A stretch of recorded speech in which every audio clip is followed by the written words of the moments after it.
Peace and blessings, beautiful people. Peace and blessings. This is Empress Imani and Empress Elisa. And welcome to this episode of Sacred Love Lessons. This episode of Sacred Love Lessons is sponsored by sacredloveshop.com. sacredloveshop.com, where you can find tools for your spiritual and personal development. So you guys, today we want to talk to you about stay ready. So if you stay ready, you don't have to get ready. Exactly. So what brought about or what inspired this episode is the parable of the 10 virgins.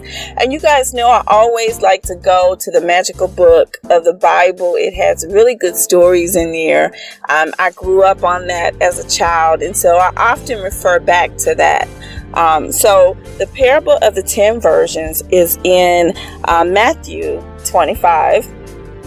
And it talks about how you had 10 virgins and they was going to meet this bridegroom, right? Because they finna get hooked up. Now, just a side note, I'm not into the poly lifestyle. If that's your thing, that's your thing. Me personally, I'm not into that. What about you? No, I'm not into that either. I'm more of a one-on-one kind of person. Right. We like exclusivity over here. So, but if that's your thing, that's your thing. So obviously in this case, this was their thing, right? So you had 10 virgins and they were going to meet this guy, the bridegroom. And we're going to speak about it from a practical standpoint and not so much as the spiritual parts of it, okay? For all you Christian scholars, we're not talking about that, okay? So 5 of the virgins, they take their lamp and they pour oil into jars and take that with them. The other 5, they just only take their lamp, right?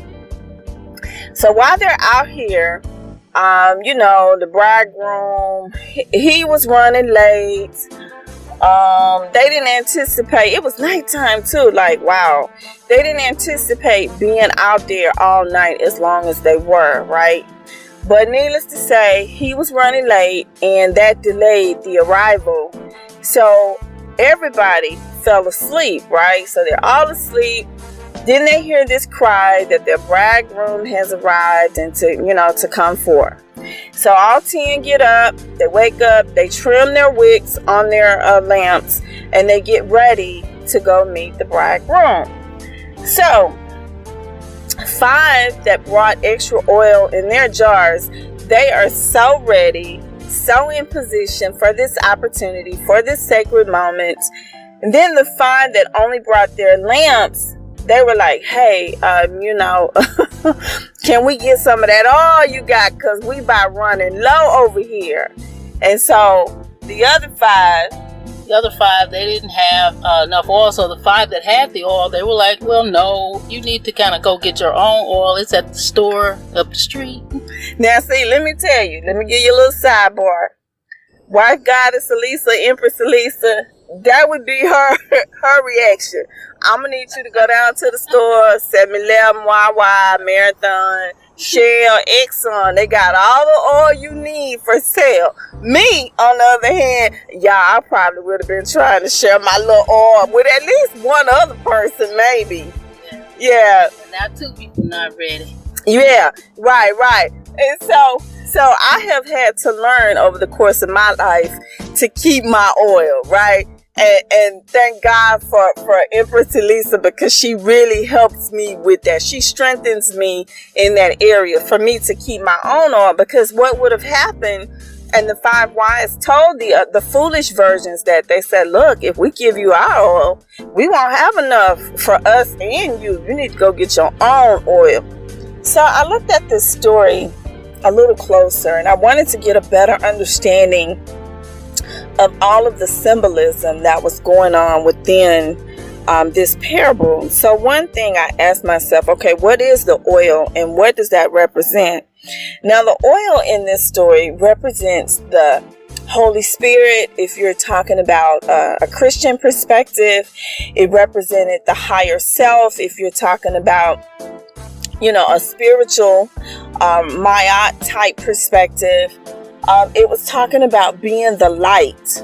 So the oil was the light, right? The power behind the light. The power behind the light. Exactly. Say that again. The oil represents the power behind the light. Right. So the oil represented the power behind the light, and the lamp represented the life and the light itself. Yes. So those two in conjunction, the lamp and the oil, represents the total package, right? So then it said in the text, and you guys can go back and read the text. It's in Matthew chapter 25.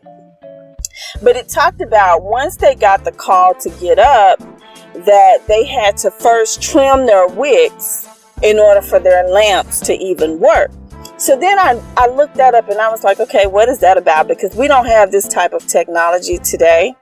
And so I wanted to know more about that. So when you trim your wick, okay, so the wick is what brings the oil up from the reservoir. So you have to keep that trimmed. Otherwise, your light at the end of the wick will be dim and really smoky. And that was based on some research that I Googled. You can Google it yourself to find out more. And so I was like, okay, so what exactly does that mean? That means that you need to pour into yourself. You need to trim your wick every day. You need to focus on your spiritual and your personal development every day. And that is trimming the wick. That is what trimming the wick. Because the light, I have the light, right? The light is inside of me. My wick and me trimming the wick, that's my personal development and my spiritual development. And self-care. All of that goes. You're the vessel, and the self-care and the taking care of your business, making sure everything is in order on a daily basis, that's trimming your wick. Right. And then, of course, the power behind me as a spirit being is source, right? The creator, the universe, whatever name you want to give it, that is the source behind my power. So the life lessons that we gathered from this parable, from this lesson, one is that we're all facing some level of adversity. Because all 10 virgins were out, in my mind, they were out in the middle of nowhere. Okay? It was dark. These were like medieval times. We're talking about females in the middle of nowhere by themselves. Well, together, but without the protection of other dominant beings to protect them, and they're just out there. There could have been wild animals out there. There could have been anything, snakes, anything out there, right? And then they were waiting all night to the point they got tired and they fell asleep. So they were all facing the same adversity.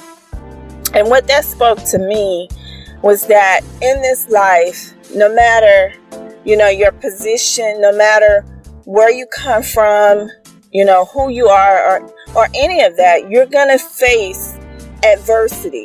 Like we all put on our pants one leg at a time. Yeah, and by facing adversity, it's just sometimes you're facing things that are outside of your control. They were not in control of whether the bridegroom would be there on time or whether he would be late, but it was an adverse situation for them. Right. We all go. Right. And then I was like, okay, well, what did the sleep? Because, they all got tired. And just on the surface, the sleep to me represented, okay, we're tired. We've been out here all night waiting on this guy, and we're tired. But sometimes sleep can represent the truth that we don't want to see about things. Sleep can represent, how we say in modern culture, oh, you were sleeping on this particular artist. Because I really think people sleep on Rashawn Patterson. And shout out to Rashawn Patterson. If you hear this, whenever you have a concert, me and Wife Goddess, Empress Lisa, we coming. Okay, we gonna travel, we coming. And so, a lot of times people sleep on other opportunities. There's an opportunity right in front of you. But for some reason, maybe you're tired, maybe you're distracted. I don't know. You sleep on that and you're unable to see. Yeah, and sometimes you can take the sleep as twofold. Sometimes you need to rest. But the thing with being rested is you have to be prepared before you take that rest too. Right, and that leads us into our next lesson that we learned from this, is that the 5 foolish virgins, they did not plan ahead. And that was like, what? That's like going out to eat and, you taking your wallet. Yeah, it's like going out to eat. You take your wallet, but you leave all your cash and your credit cards at home.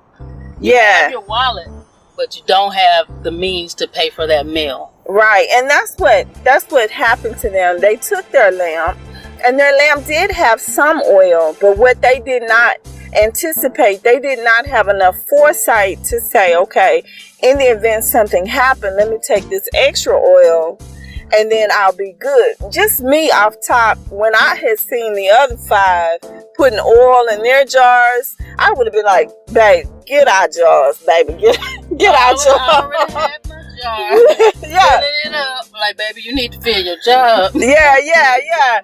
Because sometimes you might forget, but then when you see people, like if you go walking or whatever, you're going hiking, and you might forget your water bottle or something like that. But you see other people with theirs, and you be like, let me go back in the house and get my water bottle, because I'm gonna need that.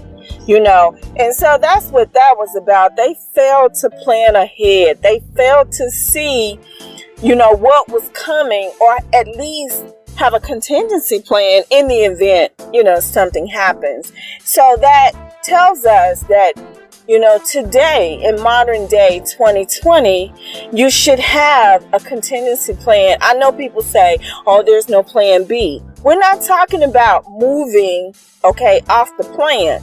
The plan for the virgins, all of them, were to go and meet the bridegroom. So it's always a plan A. There was no plan B, But it was, in the event something happens, I can sustain myself during this situation. Yeah, so you just have to be prepared and plan for the unexpected.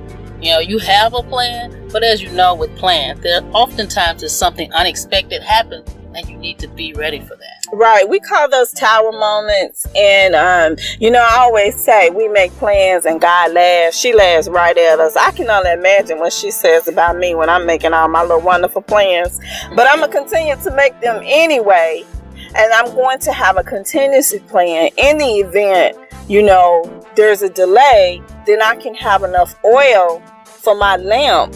As I trim my wick every day, I can have enough oil for my lamp to move forward into the opportunity. Because what the bridegroom represented was, he represented an opportunity. Now see, those 5 foolish virgins, they took that for granted. They took it for granted. They thought, oh, we gonna just leave and go down to the gas station and get some more oil. I'm gonna tell you what, I would have just held on.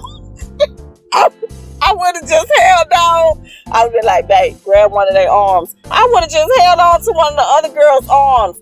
Ain't no way I would have left. Ain't no way I would have left. I mean, who said, right? Who said you had to have a lit lamp in order to get through the door? Yeah, that wasn't said, but the opportunity, when it presents itself, you still need to be ready for it. You do need to be ready. But what I'm saying, right?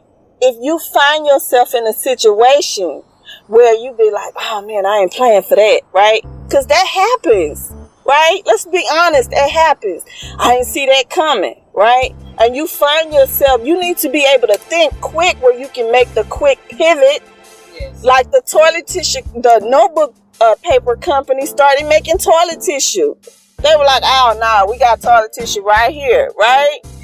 And so it was like, you need to be able to do that. And I think for me, in that moment, had I forgotten my jar of oil, I would have just been like, look, can I just hold on to the hem of your garment, right? And you be my guiding light through the door. Because it didn't say that they had to have the lamp to get in. They just had to be present. But they left. See, they left to go get more oil. So when dude came, right, only 5 was present, and it was those 5 that went in. And then when they came back from getting the oil, they knocked on the door. He was like, girl, please get the on out of here. They couldn't get in. Yeah, that happens. Oftentimes when you're unprepared, you missed the opportunity. Well, as far as you saying you're going to ask to go in with someone else, the Buddhist precept about that is that I, the person with the oil who's prepared, is actually doing the other person, you, without the oil, a disservice if I allow you to come with me, because I'm not allowing you to grow into your higher self. Okay, so we're going to scratch what I said before about me going in. So we're going to cancel that. Cancel. If I show up unprepared, if I show up and I don't have enough oil to go in on my own merits, I'm going to have to go down to the Shell gas station, y'all, and get me some oil for myself so I can grow. And then I'm either going to come back and hope and pray that the opportunity is still available. And if it is not, then I'm going to learn the lesson and grow from this and move forward. Yes. Okay? Yeah, and that's the moral to the story. Be prepared so you won't miss the opportunity. And don't take it for granted. Don't take the opportunity for granted. So be present, you guys, in your own life. And that's one of on our oracle cards for Sacred Love Lessons, that's one of our lessons. Be present in your life. Show up for yourself every day. Show up so you can show up not just for yourself, but you can show up for others. And you guys, if you're interested in those oracle cards, you can go over to sacredloveshop.com, and you can find them for sale on our website. But that's one of our lessons. Show up. The final lesson that we learned from this text is that it reminds us to be the light. To be the light wherever you go, to let your light shine. Yeah, let your light shine. Be prepared for anything that comes up, and let your light shine. You are that vessel. You work on yourself every day. Trim your wick and let your light shine so you can be of service to others. Yes. And on that note, we're going to go. If you're interested in finding more spiritual tools for your spiritual and personal development, you can find them at sacredloveshop.com. If you have found this episode to be of value, please share it with your family, your friends, and on your social media. And until we speak again, be the light. Be the light.